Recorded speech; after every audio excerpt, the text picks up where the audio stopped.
मरहबा collection mall, readymade कपड़ों का भरपूर खजाना, jeans pant, T shirt, cargo pant, night pant, बच्चे और बच्चियों के लिए अच्छे खूबसूरत और उम्दा ड्रेस। पता याद रखें, जमुर हाई स्कूल मेन रोड, जैतून हजीन मस्जिद के पास। अभी 8:20 पर धुलिया मालेगांव पार्लियामेंट हलके के निवडणूक अधिकारी ने दोनों उम्मीदवार को बुलाकर उनके सामने डिक्लेरेशन दिया और उस डिक्लेरेशन के हिसाब से जो है 4 मशीन जो ब्लॉक हो गई थी, जिसके नंबर नहीं दिख रहे थे, उसको निकाल के उसके वीवीपैट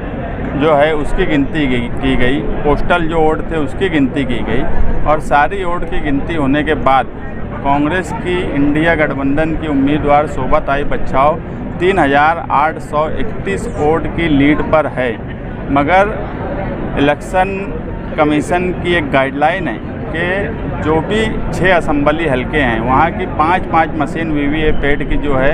उसको काउंट किया जाएगा वीवीपैट निकाल कर, और वो नंबर और जो डिस्प्ले पे नंबर है और जो वीवीपैट है वो मैच अगर होता है तो उसके बाद फाइनल डिसीजन निवडणूक अधिकारी जो कि कलेक्टर हैं वो करेंगे।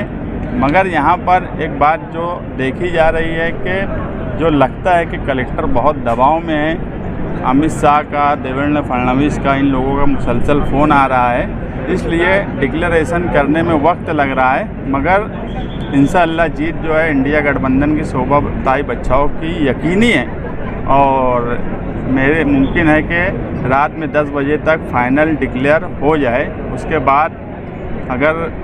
बीजेपी कोई ऑब्जेक्शन लेती है तो उस पर क्या डिसीजन निवडणूक अधिकारी लेंगे वो उसके बाद का मरहला है। मगर जो हालात बने हुए हैं उससे हमें पूरी उम्मीद है कि इंडिया गठबंधन की उम्मीदवार धुलिया मालेगांव हलके की शोभाताई बच्छाव वो 3831 वोट से